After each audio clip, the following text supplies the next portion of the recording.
క్రీస్తునాథుని యందు ప్రియ సహోదరి సహోదరులారా, సామాన్య 12వ ఆదివార ధ్యానాంశానికి మీకు స్వాగతం.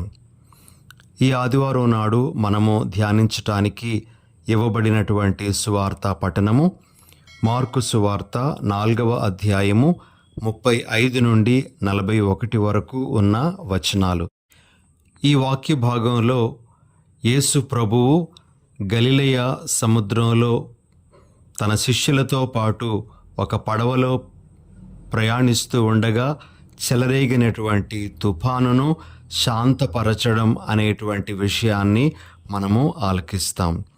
మరి ఈ వాక్య భాగాన్ని మనము ధ్యానిస్తూ ప్రభు మనకు నేర్పించేటువంటి విషయాలను మనం నేర్చుకోవడానికి ప్రయత్నం చేద్దాం. మొట్టమొదటగా ఒక చిన్న సంఘటన ప్రియా సహోదరి సహోదరులారా. రెయింబ్రాంట్ అనేటువంటి ఒక ప్రఖ్యాత డచ్ చిత్రకారుడు 1633వ సంవత్సరంలో ఒక పెద్ద చిత్రపటాన్ని గీయడం జరిగింది. ఆ చిత్రపటం దేనికి సంబంధించింది అంటే, గలిలయ సముద్రంలో యేసు ప్రభువుతో పాటు శిష్యులు ఒక పడవలో ప్రయాణం చేస్తూ ఉండగా చెలరేగినటువంటి తుఫాను, ఆ తుఫానులో శిష్యులు ఏ విధంగా స్పందించారు అనేటువంటిది. ప్రియ సహోదరి సహోదరులారా, ఈ చిత్రపటంలోని ఒక ప్రత్యేకత ఉంది.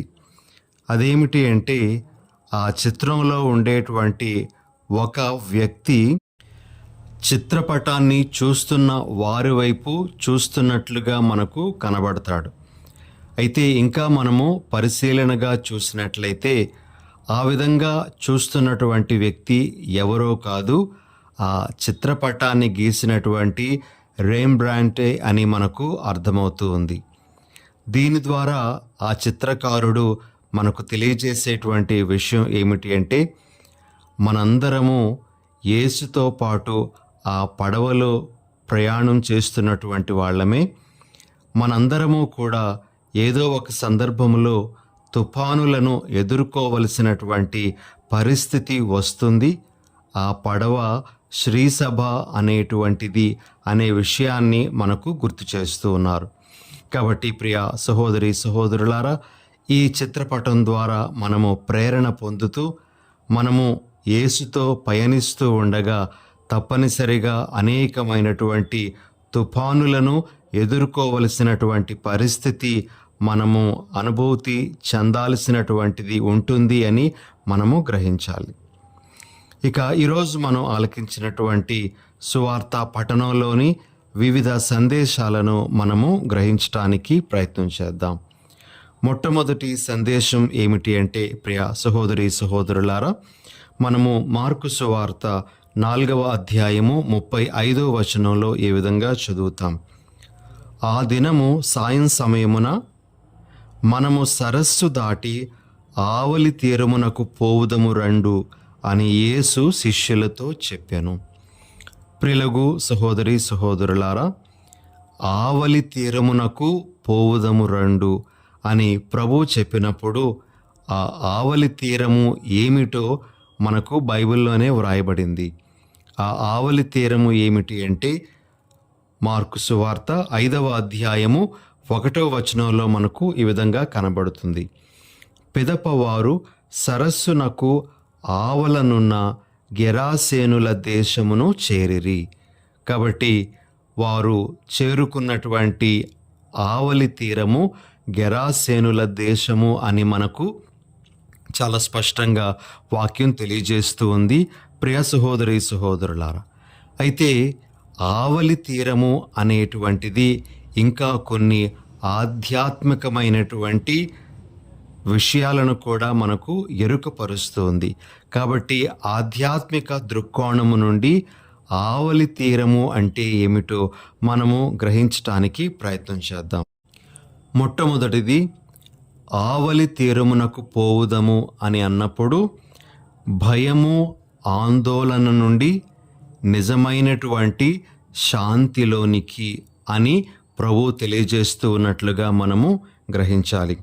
ప్రియ సహోదరి సహోదరులారా, ఆ పడవలో పయనిస్తున్నటువంటి శిష్యులందరూ కూడా భయముతో ఉన్నారు, ఆందోళనతో ఉన్నారు.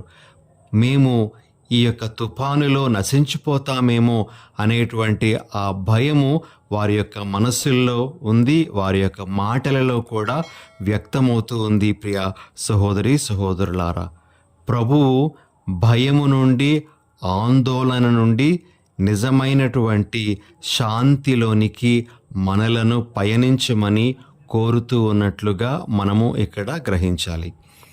ఇక రెండవ విషయము, ఆవలి తీరము అని ప్రభు చెప్తున్నప్పుడు మనకు వచ్చేటువంటి సందేశం ఏమిటి అంటే, మనము అసంపూర్ణమైనటువంటి విశ్వాసము నుండి సంపూర్ణమైనటువంటి విశ్వాసములోనికి పయనించాలి. ఇదే ఆవలి తీరము అంటే అని మనం గ్రహించాలి.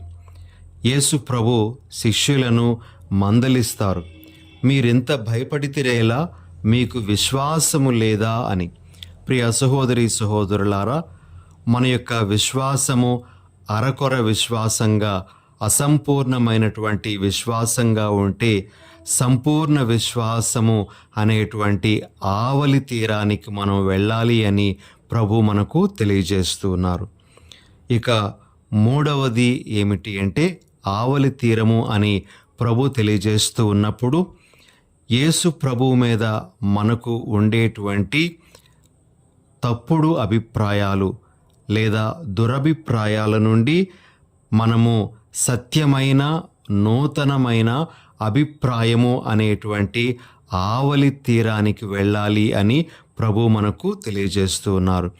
ప్రియ సహోదరి సహోదరులారా, మనము ఈ విధంగా దీనికి సంబంధించి ఒక వాక్యాన్ని ఆలకించవచ్చు.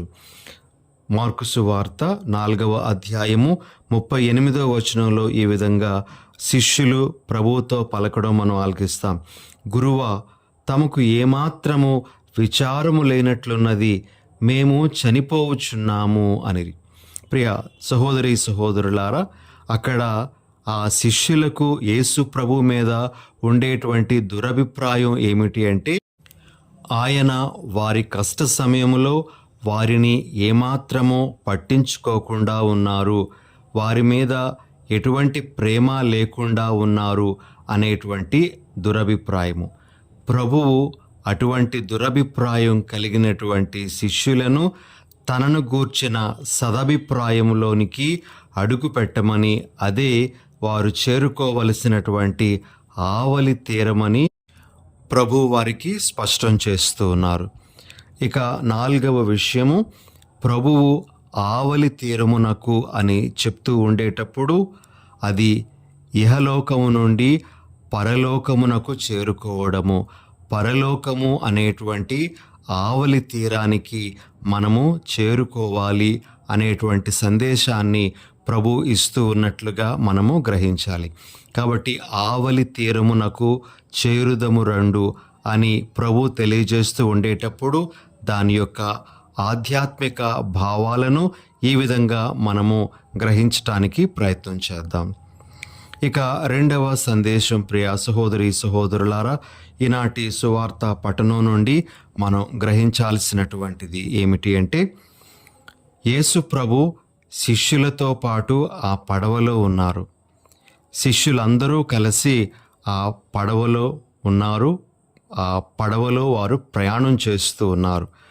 అటువంటి పడవకే తుఫాను యొక్క ఆటుపోటులు ఎదురయ్యాయి. ఆ తుఫాను యొక్క అలల తాకిడికి ఆ పడవ అతలాకుతలం అయింది. ప్రియ సహోదరి సహోదరులారా, మనము ఇక్కడ గ్రహించాల్సినటువంటి విషయం ఏమిటి అంటే, ప్రభువు మనతో ఉన్నప్పటికీ కూడా మనము అనేకమైనటువంటి తుఫానులు, అనేకమైనటువంటి సమస్యలు ఎదుర్కోవలసినటువంటి పరిస్థితి వస్తుంది అని. మనము యేసులో ఉన్నాము అని, యేసుతో ఉన్నాము అని మనకు ఏ సమస్యలు, కష్టాలు రావని, రాకూడదని మనం ఎప్పుడూ కూడా అనుకోకూడదు. చాలామంది అనుకుంటూ ఉంటారు, నా విశ్వాస జీవితం చాలా బాగుంది, నేను మంచి విశ్వాసిగా ఉన్నాను, అదేవిధంగా నా నైతిక జీవితం కూడా చాలా బాగుంది, నేను దేవునికి కానీ ఇతరులకు కానీ ద్రోహం చేసేటువంటి జీవితం జీవించటం లేదు. నా నైతిక ప్రవర్తన బాగుంది. అలానే నా సహవాస జీవితం, ఇతరులతో ఉండేటువంటి నా సంబంధ బాంధవ్యాలు కూడా చాలా చక్కగా ఉన్నాయి. అయితే ఇలా నా జీవితం చక్కగా ఉన్నప్పటికీ కూడా ఎందుకు నాకు అనేకమైన సమస్యలు వచ్చి పడుతున్నాయి?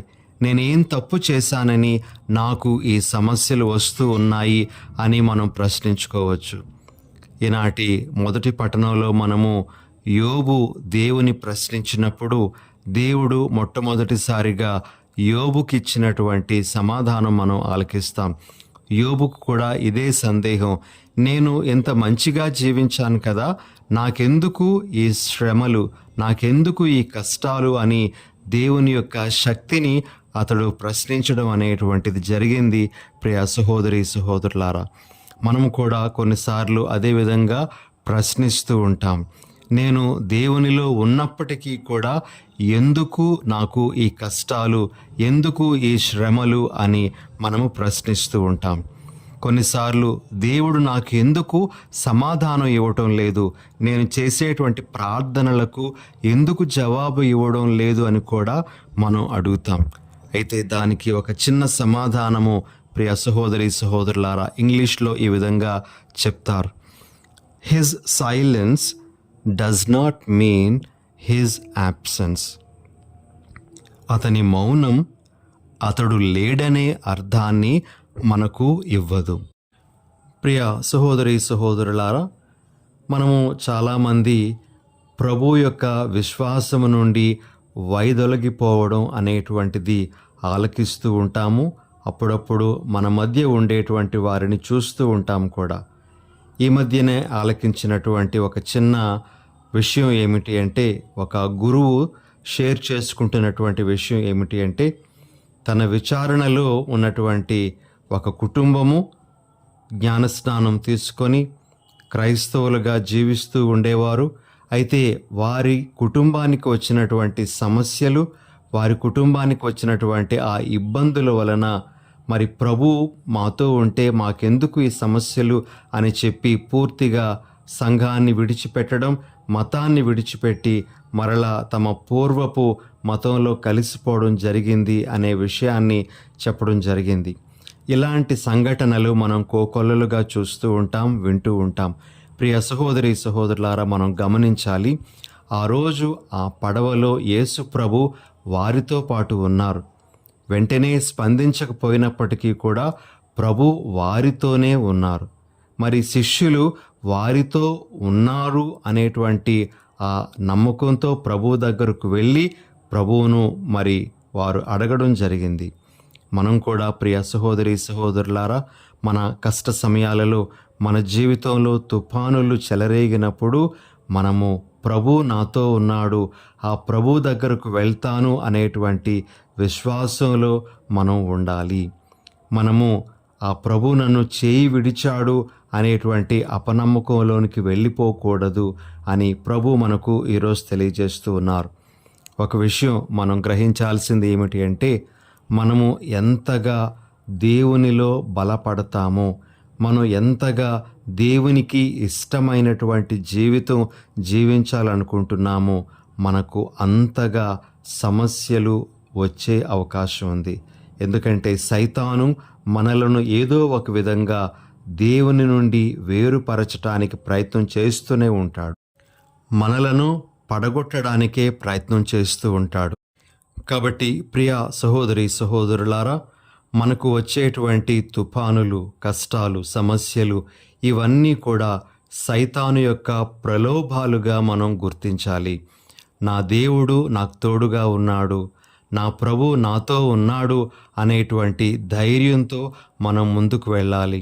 మన జీవితంలో నిరాశకు మనం ఎప్పుడూ కూడా స్థానము ఇవ్వకూడదు అని ప్రభు మనకు ఈరోజు తెలియజేస్తూ ఉన్నారు. కాబట్టి ఇది ఒక సందేశంగా ఈరోజు మనము గ్రహించాలి. ఇక మూడవ సందేశము, ప్రియ సహోదరి సహోదరులారా, యేసు ప్రభు ఆ గాలిని, తుఫానును శాంతపరిచిన తరువాత అక్కడ ఉండేటువంటి ఆ అపోస్తులు, ఆ శిష్యులు ఏ విధంగా స్పందించారో మనము ఆలకిస్తాం. మార్కు సువార్త 4వ అధ్యాయము 41వ వచనం.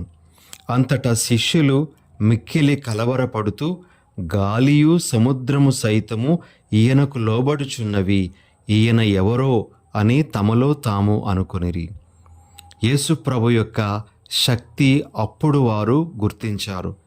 ఈయనకు ఈ ప్రకృతి శక్తులన్నీ కూడా లోబడుతూ ఉన్నాయి, ఈయన ఎవరో అని వారు అర్థం చేసుకోవడానికి ప్రయత్నం చేశారు. ప్రియ సహోదరి సహోదరులారా, అదేవిధంగా మార్కు సువార్త 1వ అధ్యాయం 27వ వచనంలో మనము ఈ విధంగా ఆలకిస్తాం. అంతటా అచ్చటి వారందరూ ఆశ్చర్యపడి, ఇది ఏమి, ఈ నూతన బోధ ఏమి, అధికారముతో ఆజ్ఞాపింపగా అపవిత్రాత్మలు సహితము ఈయనకు లోబడుచున్నవి అని తమలో తాము గుసగుసలాడు కొనసాగిరి. ప్రియ సహోదరి సహోదరులారా, యేసు ప్రభువు మరి అపవిత్రాత్మలను వెడలగొడుతూ ఉండేటప్పుడు అక్కడ ఉండేటువంటి ప్రజలు ఆశ్చర్యానికి గురి అయ్యారు. ఈయన ఆజ్ఞకు అపవిత్రాత్మలు కూడా లోబడుతూ ఉన్నాయి, ఇవి పారిపోతూ ఉన్నాయి అని వారు ఆశ్చర్యపడడం జరిగింది.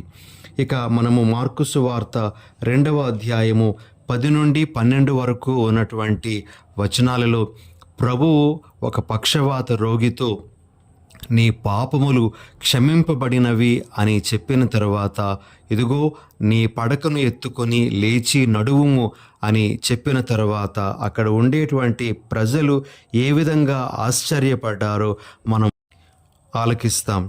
అంతేకాకుండా అక్కడ ఉండేటువంటి ప్రజలు, ఇట్టివి మనము ఎన్నడూనూ చూడలేదు అని దేవుని స్తుతించినట్లుగా కూడా మనము వింటాం.